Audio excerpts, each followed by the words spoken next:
Daniel Mangina is widely known for his work across investment, entrepreneurship, and philanthropy, yet the foundation of his public life was formed long before boardrooms and global ventures entered the picture. His story begins with a personal commitment to growth that started in his teenage years and steadily matured into a broader mission centered on responsibility, education, and community self-reliance. At 16, Mangina encountered Think and Grow Rich, a book that introduced him to the idea that mindset influences outcomes. That early exposure did not lead to instant success. Instead, it sparked a long process of study, discipline, and personal testing. Soon after, he reached out to author Stuart Goldsmith, whose book The Midas Method became a turning point. Their correspondence evolved into a mentor relationship that helped Mangina make his first million at a young age. Those formative years were not without difficulty. Betrayal, failed partnerships, and the experience of starting over multiple times shaped his understanding of people and trust. Rather than hardening him, those experiences refined his sense of accountability. According to Mangina, progress only becomes real when responsibility is accepted without excuses.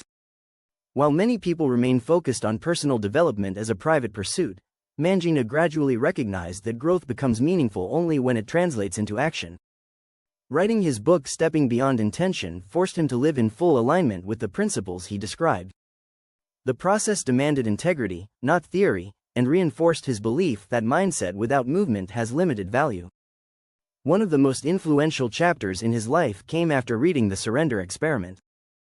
Inspired by its themes, Mangina conducted his own surrender experiment by setting aside plans for an entire summer and responding only to what unfolded in front of him. That period strengthened his trust in discernment rather than control, a theme that now runs through both his business decisions and philanthropic work. For Mangina, inner work must always exist alongside movement through time and space. Reflection matters, but results require action. This balance became central to his Beyond Intention paradigm, a four-step framework that begins with radical responsibility and extends into deliberate, physical execution. As the founder of Mangina Group, Daniel Mangina oversees a diversified portfolio that spans real estate, private aviation, alternative finance, energy, and citizenship by investment initiatives. Each venture follows a consistent philosophy focused on asset-backed value, transparency, and long-range sustainability. Mangina does not approach capital as an abstract concept. He views it as a tool that must be structured carefully to support both returns and outcomes. His work connects private and institutional investors with opportunities designed to endure economic cycles while contributing tangible benefits to the communities involved. Rather than positioning wealth and ethics as competing goals, Mangina treats them as complementary responsibilities. His investment strategy reflects the same mindset principles he teaches, particularly conscious choice. He emphasizes that every decision is a choice, whether made deliberately or by default.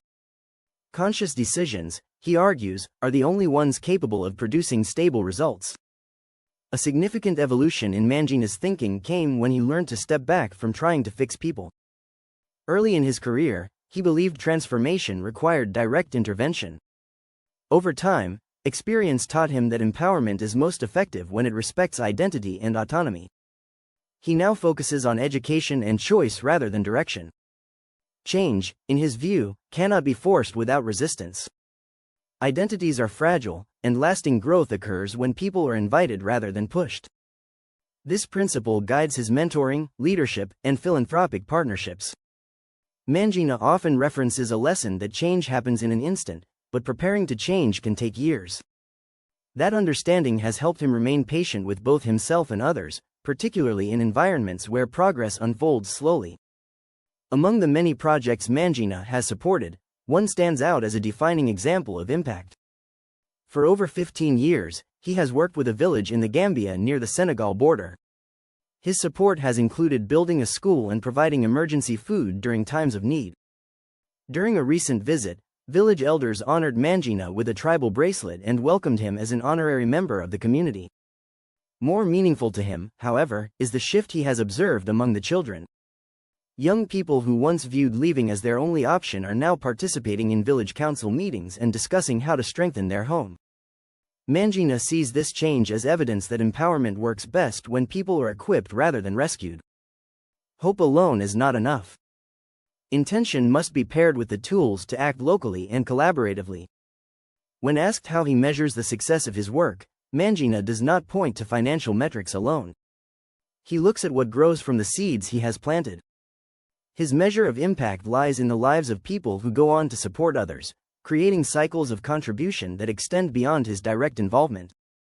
This philosophy applies equally to his business ventures and charitable efforts. Success is not defined by visibility or recognition, but by continuity. If people can sustain progress without ongoing dependence, the work has done its job. At the core of Mangina's worldview is a firm belief in ownership. Accepting responsibility, especially when blame feels justified, is not comfortable. Yet he insists it is the only approach that produces durable change. Outsourcing responsibility, even temporarily, weakens personal agency and limits long-term outcomes. This principle has guided him through personal reinvention, professional setbacks, and leadership challenges. It also informs how he inspires others. Rather than motivating through words, he focuses on examples. Contribution, in his view, speaks louder than instruction. Becoming a father to his son Ethan marked another profound shift in Mangina's priorities. Fatherhood reinforced his commitment to legacy, not in terms of inheritance, but in terms of capability.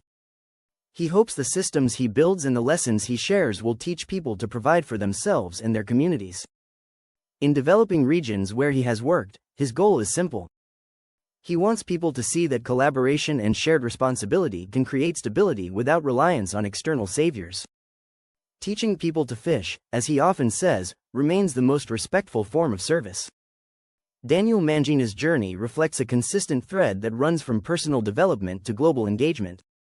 Responsibility, choice, and action form the pillars of his work.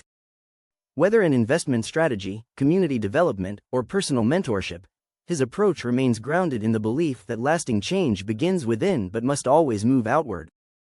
His legacy, still unfolding, is shaped less by what he builds for others and more by what others learn to build for themselves.